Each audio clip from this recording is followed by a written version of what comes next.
Gaul, by Vasco de Libera, translated by Robert Southey. Book II, Chapter 21.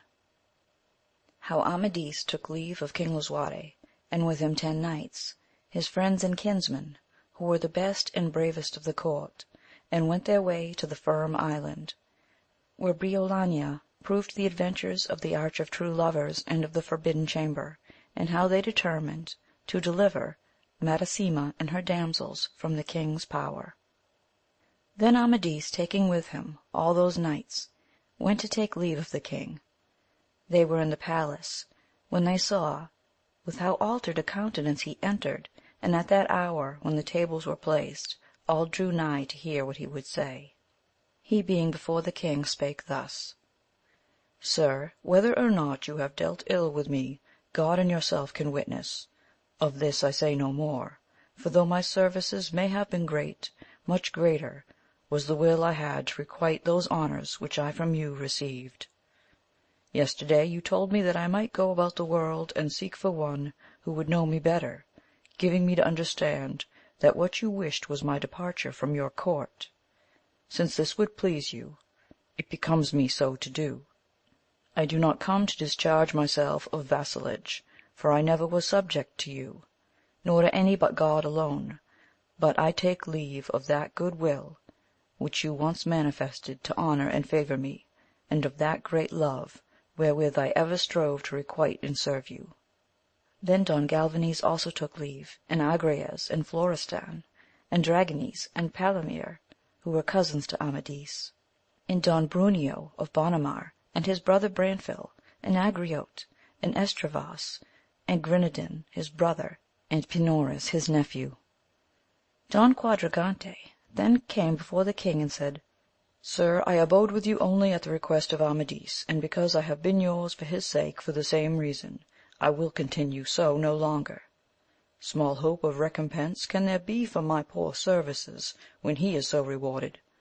For ill have you remembered how he saved you from the hands of Madanfabel, from whence none other could have saved you, and how he won for you that battle against King Cildadan, and how his brethren and kinsmen there shed their blood for you, how he delivered you from my enmity, and from Famangomadan and his son Basagante, who were the strongest giants in the world, and from Lindarac, who was so mighty a knight, and from Arcalaus the enchanter. All this you have forgotten, but I tell you that had all we been in the field and Amadis away, how think you would it then have fallen out? The king answered, Don Quadragante, I well perceive by your words that you have no love towards me, neither are you so beholden to Amadis that you should desire his welfare. Perchance what you say of that is not so true as it sounds. Quadragante replied, You are of that same rank that you may say what pleases you, but sure am I that you will not move Amadis with mischief-making words as others have been moved, who will discover their error when too late. Then Landon came up and said, Sir, of all your household I could find no help or healing for my wounds, save only from Amadis, therefore shall I go with him and with my uncle Don Quadragante. Certes, quoth Lisuarte, if you stayed I should not have a friend the more. Landon replied, Such as they are towards you will I be. At this time were assembled together in another part of the palace Don Brian of Monjaste, a right good knight, who was son of King Lazadan of Spain, and of a sister of King Perion, and Gandel and Ordelin, son to the Count of Orlanda, and Grandores, and Mandacil, he of the Silver Bridge, and Lizortan of the White Tower, and Ladadin of Farac, and Branfils the Haughty, and Don Garavante of the Perilous Vale.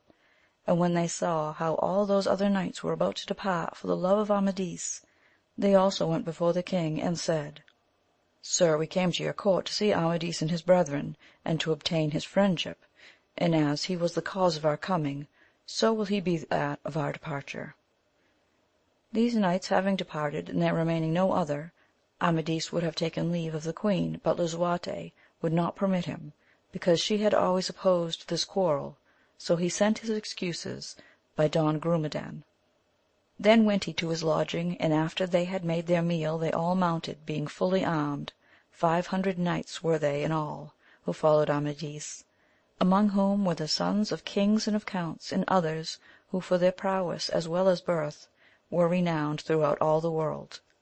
Mabilia beheld them from a window of the queen's palace, in what order they went, their arms how rich they were, and how glittering in the sun, so that none who saw them depart but marvelled, and thought the king unhappy, that he would so lose such a knight and such a goodly company. Then Mabilia went to Oriana and said, Cease thy sorrow, and come look at your vassals, and let your heart rejoice that you have such a lover, for if till now he has lived the life of an errant knight, serving your father, now that he has left his service he appears like a powerful prince, and that lady will redound to your honour. Oriana, being comforted by her words, looked at the company, subduing by her fortitude that grief and passion which tormented her heart.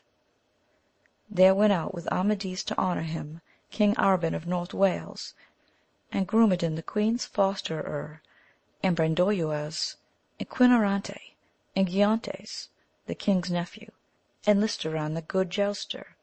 All these rode with him apart from his company, and very sorrowful for his departure, and Amadis besought them that they would still be his friends so far as they could without breach of honour, for he should still esteem and love them as he had done, nor though the king had ceased to love him, having no cause for this change, should they do so likewise, nor for that cease to serve the king and honour him as for his worth he deserved. They answered that they should never cease to love him, however they were bound by loyalty to serve the king. Then said Amadis, I beseech you tell the king that what Urganda said before me is now made manifest, how I should gain for another, and my guerdon shall be wrath, and the long delay of my will. So has it come to pass, but the just judge of all will allot to every one his right. Don Grumedan cursed Urganda for prophesying so truly, and then they returned to the town. Presently Don Guilan came up, and he was in tears, and said, Sir, you know how it is with us, that I have neither will nor heart of my own, but must obey her, for whom I suffer so much, and she has forbidden me to follow you, and thus am I put to great shame. Now would I repay those honours which I have ever received from you and your brethren, but I may not. But Amadis, who knew the great and excessive love of this knight, and remembered how he had himself loved and obeyed Oriana, embraced him and said, Don Guilan, my friend, God forbid that a knight like you should disobey your lady.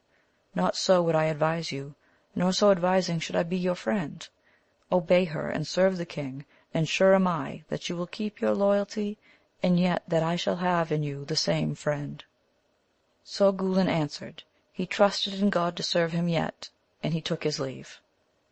They rode on about 3 leagues to the shore where Amadis had ordered tents to be pitched. There they regaled that night, congratulating each other that they had not remained longer in the service of one so thankless. But Amadis felt his heart fail him, for he knew not when he should again see Oriana. In the morning they set forth again, and took the straight road to the Firm Island. On the day after Amadis had departed, the king, when mass was over, sate in his palace according to custom, and looked on one side and on the other, and beholding how desolate the place appeared, without those knights who were gone, he began to muse upon his own conduct, and was lost in thought. Gandandel and Brocadan, who knew what Angriote had said of them, when they saw him thus thoughtful, began to fear that he was ill satisfied with what had been done. Howbeit, as they could not now retreat, they resolved to push farther on, for this is the ill fate of all great errors. So Gandandel went up to Lisuarte and said to him, Henceforth, sir, you may rest secure, since those who could have injured you are dismissed from your service. The trouble of your state and household you may lay on us, and we will attend to it more carefully than to our own concerns. And when you think of the treasures which you must have bestowed upon those knights, but which are now your own, you should greatly rejoice. Lisuarte looked sternly at them and answered, I marvel much at what you say, that I should commit the management of my state and household to you, that I and those about me are not equal to the task. But you, in whom I did not perceive such great ability, are capable thereof. Even if you were, my vassals and household would be ill contented with the authority of such as you. You tell me too that I shall save the wealth which would else have been bestowed among those knights. I would know how it could be better employed than to my own honour and service. My honour was defended by it, my dominion increased, and so it at last returned to me again, for the wealth that it bestowed where it ought, lies in a good treasury whence it can never be lost. No more of this, I shall not take your counsel. He then arose and called his huntsmen and went forth to the field, leaving them in amazement and great dismay. At this season arrived a damsel from Queen Briolania with tidings of Oriana, whereat all greatly rejoiced, for that queen was much beloved by all. Lady, quoth she, I come from Briolania to tell you the wonders of the Firm Island, that you may know all, for I was witness. God grant long life to her, said Oriana, and good fortune to you for the trouble which you have taken. So all drew round to hear her. Then said the damsel, when Briolania and her company had arrived at the Firm Island, she was asked if she would attempt the Forbidden Chamber or the Arch of True Lovers, but she answered that she would leave those two profits till the last. Then they led us to a fair dwelling about a league from the castle, which, because of its goodly situation, was one of the chief habitations of Apolidon, and when it was dinner time they led us to a great hall. At the one end thereof was a deep cave, so dark and fearful that none durst go nigh to it, and at the other end of the palace was a fair tower, where they led us, and we found the tables and benches placed by the windows, and from thence we could see all that passed below in the large hall. So there were we, well served by dames and damsels, and knights, and our people feasted below in the hall. But when the second service was brought in, loud hissings were heard from the cave, and a hot wind came forth therefrom, and there issued out a great serpent into the middle of the hall, so fierce and terrible that none dared look on him, and he breathed smoke from his mouth and nostrils, and lashed the ground with his tail, so that the whole palace shook. Presently 2 lions came out of the cave and attacked him, and began such a battle that there is not heart of man which would not have felt fear at beholding it. The knights and people fled with all speed from the table, and though the windows whereat we were very high, yet were we greatly terrified. Half an hour that battle lasted, till the lions were so wearied that they lay as though they were dead, and the serpent so exhausted that he could scarce draw breath. But after he had rested a little, he took one lion in his mouth and carried him into the cave, then returned for the other, and they were seen no more that day. The men of the island laughed at our fear, and assured us that they would appear no more that day. So we then seated to the tables and finished our meal. The next day they led us to a place still fairer, where we well feasted, and at night they showed us a rich chamber marvellously fair, where there was a rich and costly bed for Briolania, and other good ones for us. But about midnight the doors flew open with so great noise that we all awoke in terror, and a hart came in, having lighted candles upon his horns, so that the whole chamber was as light as day. One side of that hart was white as snow, and the neck and the head were black as pitch, and the one horn seemed gilt, and the other was red.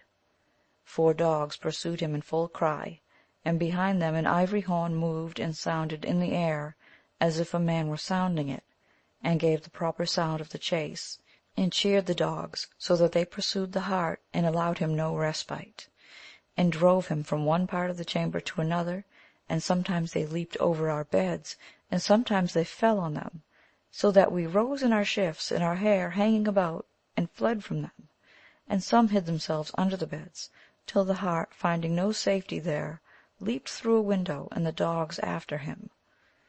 Then were we right glad, and taking up the clothes which were thrown about, covered ourselves, and gave a robe to Briolania, wherein she dressed herself, and then, as the fear was past, we laughed at the confusion into which we had been thrown.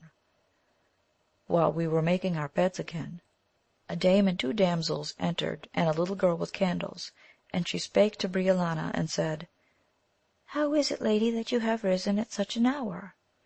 But when she heard they laughed, and answered, Now then, ladies, go to sleep again, for you have nothing more to apprehend to-night. Early in the morning we went to a wood, where there were fine groves and fair gardens, and there we had tents pitched by a brookside. We found there a round building with 12 marble pillars. The walls were of crystal, so curiously made that they who might be within could see all without. The doors were made of plate of gold and of silver, and by every pillar was placed the image of a giant made in copper, and these images had bows in their hands, and the arrowheads were of fire. We were told that nothing could enter that chamber but would be presently reduced to ashes by those arrows which never failed of their mark. And they put in 2 fallow deer and a stag. Immediately the images shot at them, and they were reduced to ashes, and the arrows returned to the bows from whence they fled. On the doors of the chamber there were letters written, which said, Let no man or woman dare enter here except they twain who love each other truly as did Grimanesa and Apollodon, and they must enter here together, else will they die the cruelest death that ever was seen. This enchantment will endure till they twain shall have entered the forbidden chamber, and then shall all the enchantments of the Firm Island be done away. Then Briolania called Ysanjo and Enil, and told them she wished to see nothing more except the arch of the true lovers and the forbidden chamber, and she asked Ysanjo the meaning of the lion and the serpent, and of the hart and the dogs. Lady, he replied, we know nothing more than that they always at that hour appear, and the hart and the dogs run from the window into a lake which we believe proceeds from the sea. But were you to remain here a whole year, you could not half see the wonders that are in this island. On the morrow we mounted our palfreys and returned to the castle. Without delay Briolania went to the Arch of True Lovers and passed through the forbidden perrons like one who never failed in her love, and the image which the trumpet made so sweet a sound that we were all astonished, and when she entered where the images were of Apollodon and Grimanesa, it ceased with so sweet a finish as was marvellous to hear. There beheld she those images as fair and fresh as life, and being alone with them she thought herself in good company, and while there she saw letters newly written in the jasper, saying, This is the name of Briolania, daughter to King Tagadan of Sobradisa, the 3rd damsel that hath entered here. Then she felt a fear of being alone, and returned. The 5th morning she went to attempt the forbidden chamber. She was in rich attire, and she wore nothing upon her beautiful head except a gold clasp with jewels, and all who saw her said that if she did not enter the chamber, there was none in the world who could, and that they should now see the end of all those enchantments. She commended herself to God, and passed through the copper perron, and came up to the marble perron, and read the writing there, and proceeded so far beyond that all surely thought the adventure was achieved. But when she was within 3 paces from the door, 3 hands seized her by those beautiful locks, and piteously cast her out of the forbidden ground, as they had done all the others, and she lay in such plight that we could not soon recover her. Till now Oriana's heart had been misgiving her, but now she looked at Mabilia and the damsel of Denmark, and they at her, being all well pleased. The next day, pursued the damsel, Briolania departed for her own kingdom. So the damsel then received her bidding from Brisena and Oriana, and the other lady set out on her return to her mistress. Now Amadis and his company arrived at the Firm Island, where they were joyfully received by all the dwellers therein, who, as they had felt great sorrow for the loss of their new lord, so now had they double pleasure in welcoming him.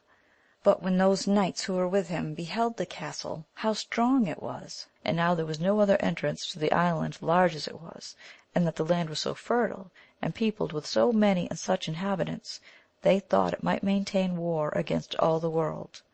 So they were lodged in the largest town, which stood under the castle.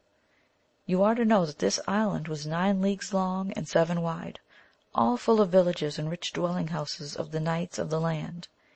And in the pleasantest parts thereof Apollodon had built 4 palaces for himself, the strangest and most delightful that ever man could behold. One was that of the serpent and the lions, another that of the hart and the dogs. The third was called the whirling palace, for 3 times in the day and as often in the night it whirled round, so that they who were in it thought it would dash to pieces. And the 4th was that of the bull, because every day a wild bull issued out of the old covered way, and ran among the people therein as though he would kill them. And when they fled from him, he ran against the iron door of a tower, and burst it open, and went in, and presently he came out again, being quite tame, and ridden by an old ape, so wrinkled that his skin hung all in folds, which ape flogged him into the place from whence he came.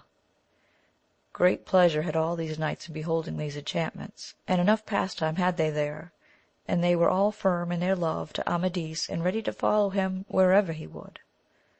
At this time came Andalod, the hermit of the Poor Rock, to establish the monastery as had been appointed, and he seeing Amadis gave thanks to God for giving life to so good a man, and looked at him and embraced him as if he had never seen him before. But Amadis kissed his hands, and with all humility thanked him for his preservation and for his life, which he owed to God and to him. So a monastery was founded at the foot of the rock, where the chapel of the Virgin stood, wherein Amadis had prayed in his despair before he departed into the mountain. A good man called Sisian, whom Andalod brought, remained there, and 30 friars with him, and Amadis assigned to them rents enough, and Andalod then returned to the Poor Rock as before. Then Balays of Carasante arrived, he whom Amadis had released from the dungeon of Arcalaus, who had gone to take leave of King Lisuarte, so soon as he knew that Amadis had left him in discontent. With him also came Olivas, whom Agrayes and Don Galvanes had helped in battle against the Duke of Bristol. They asked of Balays, what news in the court? He answered enough to tell. King Lisuarte, sir, has summoned all his people, for Count Latine and they whom he sent to take possession of the island of Mongaza have informed him that the old giant had given up to them all the castles which he and his sons had in their keeping. But Gromadaza refused to yield the castles by the Boiling Lake, which is the strongest place in the island, and also 3 other castles, for she says she will never yield the place where she was mistress in the life of her husband, for Mongomadan and Basagante her son, but always annoy Lisuarte to the utmost of her power, and for Madasima and the damsels she cares not what may become of them, so she can do any harm to the king. The king therefore was summoned his forces, and hath sworn, if Gromadaza does not yield up her castles within a month, that he will behead Madasima and the damsels, and that he will go against the castle of the Boiling Lake, and not depart from before it, till he shall have won it, and if he can take the old giantess, he will throw her to the lions. At this news they were all greatly troubled, and Galvanes said to them, Sirs, you all know the promise which I have made to Madasima to defend her with reason, or if that failed by force of arms, and for this cause was it that Amadis and all of us forsook Lisuarte. Now I beseech you, if he will not hear reason, assist me in arms to fulfil my word. At that uprose Don Florestan and said, Don Galvanes, there are better advisers here than that, but if reason fail I will undertake the battle in the name of God. Good friend, replied Galvanes, I thank you with all my heart, but if it must be by battle I have promised, and I will perform it. Then Don Brian of Monjaste and Quadragante said that the quarrel appertained to all, and all ought to bear a part, for all knights were bound to succour damsels who were oppressed, and as Madasima and her damsels had gone as hostages in obedience to her mother, they were innocent before God. Sirs, said Amadis, you rejoice me in what you say, for whatsoever is undertaken with such concord will have good issue. But I will tell you what seems to me good. These damsels are 12 in number, and therefore ought to be succoured by 12 knights. Sure I am that such as ye will think such danger but pastime. If it please ye, I will name 12 champions, and let the other knights remain here for greater perils if they should befall us. You, Sir Don Galvanes, shall be the first, as it is your quarrel, and Agrayes your nephew, and my brother Florestan, and my cousin Palomir and Dragonis, and Don Brian of Monjaste, and Nicaran of the White Tower, and Erliden and Gavarte of the Perilous Vale, and Ymosil, brother of the Duke of Burgundy, and Mandasil of the Silver Bridge, and Ladanin of Farahac. Let those 12 go. There are among them the sons of kings and dukes and counts, so that their peers will not be found. Hereat were all well pleased, and the knights appointed made ready forthwith, and shortly after midnight armed themselves and rode towards Tafilana, the town where Lisuarte then was. Chapter 22.